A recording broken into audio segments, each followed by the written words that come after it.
আজকের ভিডিওটি বন্ধুরা একটু অন্যরকম। সুপারস্টার শাকিব খান তার মনের সব কথাগুলো অকপটে স্বীকার করেছেন। চলুন আপনারা তার মুখ থেকেই শুনুন। তো এখন একটা কিছু করার আগেই কিন্তু সোশ্যাল মিডিয়াতে এমন ভাবে প্রচার হচ্ছে বা একটা কিছুই আমার হাতে নেই। ব্যক্তি সুপারস্টার, তিনি নিজে একজন মানুষ। দিন শেষে তিনি যখন একা থাকেন, তিনি তার নিজের কাছে ফেরেন এবং তখন তিনি কি ভাবেন, চলুন তার মুখ থেকে শুনুন। নিয়ে তোমার জীবনের এটা আমার লাইফের একটা পার্ট হয়ে গেছে। তো এই বিষয়ে আমি আর কথাই বলতে চাই না কোথাও। প্রেফার করেছি সেটা। তার সঙ্গে তো অনেক ছবি, প্রায় 72টা ছবি। হ্যাঁ, অপুর সাথে আমার সবচেয়ে বেশি অনেক ছবি। এবং তোমার যদি আরেকটা কি হয়েছে যে সিনেমা কিন্তু সুপারহিটও হয়েছে, ব্লকবাস্টার অনেক সিনেমা, অনেক 4-5টা পর সুপারহিট। আমি অনেক সময় কিন্তু আমি উল্টা আরো বলতাম যে না, আমি আসলে একটু চেঞ্জ করি ভাই, অন্য কাউকে নেই একটু। না ভাই, এটা আপনার সাথে বা সাকিব দেখো তোমার সাথে ওকে ভালো মানাচ্ছে, মানুষ নিচ্ছে ভালো, আমরা পরের ছবিতে দেখবো। এইটা করি আগে। ঢালিউড কুইন অপু বিশ্বাসকে তিনি কতটা ভালোবাসেন তার কথা থেকে বোঝা গেল। তার সঙ্গে কতগুলো সিনেমা করেছেন, দেখা হলে তো নিজের বলি, মুখেই জুটিবদ্ধ হয়ে স্বীকার করলেন। ডিসিশন তো তাদের উপর থাকে, তারা কি বলবে কি করবে। দেবদাস তোমার একটা আগের ছবিটিতে ছিল অপু বিশ্বাস, চন্দ্রমুখী ছিল বলে পরে সময়ই বলে দেবে। তো আমার বলার আগেই মানুষ জেনে যায়, আমার বলা পর্যন্ত আর অপেক্ষা করতে মুখ থেকেও আমি ধরেন না, আমি যতটুকু বলা দরকার মনে হয় আমি ততটুকুই পেছন ফিরে তাকাই।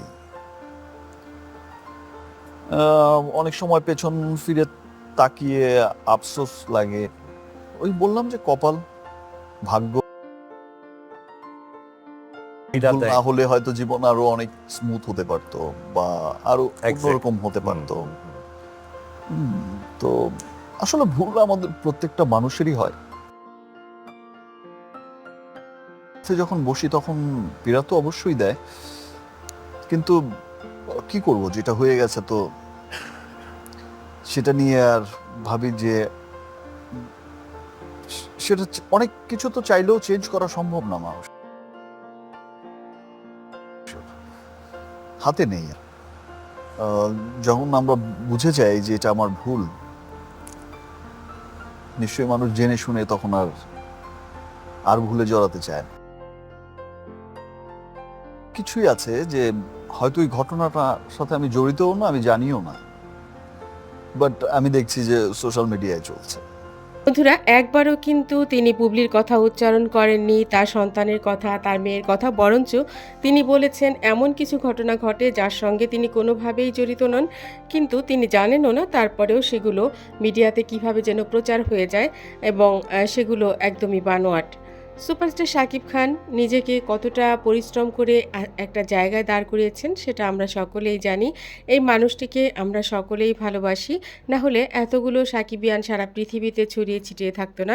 সাকিবিয়ানদের তিনি কতটা ভালোবাসেন সেটার সঙ্গে একাত্মতা হয়ে তিনি কিন্তু বললেন তিনি নিজেও শাকিব খানকে অনেক বেশি ভালোবাসেন, আর তাই শাকিব খানকে তিনি আড়ালে রাখতে ভালোবাসেন, তাকে সবসময় সবার সামনে নিয়ে এসে উপস্থাপন করতে পছন্দ করেন না। কথাটা তিনি বারবারই বলেছেন এবং আমরা বিশ্বাস করি সাকিবিয়ানদের মতোই তিনি শাকিব খানকে ভালোবাসেন বলেই আজকের শাকিব খানকে তিনি এভাবে প্রেজেন্ট করছেন, যা আমাদের সকলের কাছেই কাম্য। অনেক সময় তার হাতে কিছুই থাকে না এবং তিনি বলেছেন তার যে পরিবার, যারা তাদের জীবনের অংশ, তাদেরকে তিনি মাঝে মধ্যে দেখা হলে বলেন এরকম করো না, ওরকম করা ঠিক নয়। তারা কতটুকু বলবেন কতটুকু বলবেন না সেটা তো আসলে তাদের ব্যাপার। ঘটনাটা একেবারেই তাই। অপু বিশ্বাস ইদানিং শাকিব খানকে নিয়ে কোনো কথা বা পরিবারকে নিয়ে কোনো কথা বলতে চাচ্ছেন না, কারণ শাকিব খান হয়তোবা তাকে নিষেধ করেছেন এবং সেই নিষেধের উপরই রেসপেক্ট করে তিনি কথাগুলো বলতে চান না। অপরদিকে আরেকজনের কথা যদি ধরি, তিনি পকপক করে সব কিছুই বলছেন এবং তার সন্তান শাকিব খানের এগুলো নিজের মুখে না বললেও তিনি কিন্তু এগুলো তার দুজন স্পাই আছে গৌতম সাহা এবং বারিশা হক, এদেরকে দিয়ে কিন্তু নানাভাবে প্রচার করার চেষ্টা করছেন। এই ব্যাপারগুলো শাকিব খান হয়তো পছন্দ করছেন না। তো ব্যক্তি জীবনের কথাগুলো ব্যক্তিগতভাবে থাকা উচিত, এটাই আসলে সত্য। কারণ একজন সুপারস্টার যিনি নায়ক হিসেবে কাজ করছেন, তার ব্যক্তি জীবনটা আড়ালে থাকাই ভালো। তার কাজ নিয়ে, তার প্যাশন নিয়ে, তার ডেডিকেশন নিয়ে কথা হতেই পারে। চমৎকার করে কথাগুলো বলছিলেন সুপারস্টার শাকিব খান, যার সঙ্গে আসলে আমরাও একমত যে তার জীবন তার মতো করে চলুক, তাকে আসলে তার মতো কাজ করে দেওয়াটাই হবে বুদ্ধিমানের কাজ। এই ভিডিওটির সঙ্গে আপনারা কতটা একমত হলেন সেটা অবশ্যই কমেন্ট করে জানাবেন। ভালো লাগলে লাইক, কমেন্ট, শেয়ার দেবেন এবং পরবর্তী পর্ব পেতে সাবস্ক্রাইব করতে একেবারেই ভুলবেন না। ভালো থাকবেন, ভালো রাখবেন প্রিয়জনকে। ধন্যবাদ আবার। একসাথে দেখা যেত যে পরপর দেখা হচ্ছে। এখন যেহেতু অনেক অল্প কাজ করতেছি, নর্মালি এখন তো ভিন্নতা আনার জন্যও ভিন্ন ভিন্ন আর্টিস্টের সাথেই কাজ করতে হয়।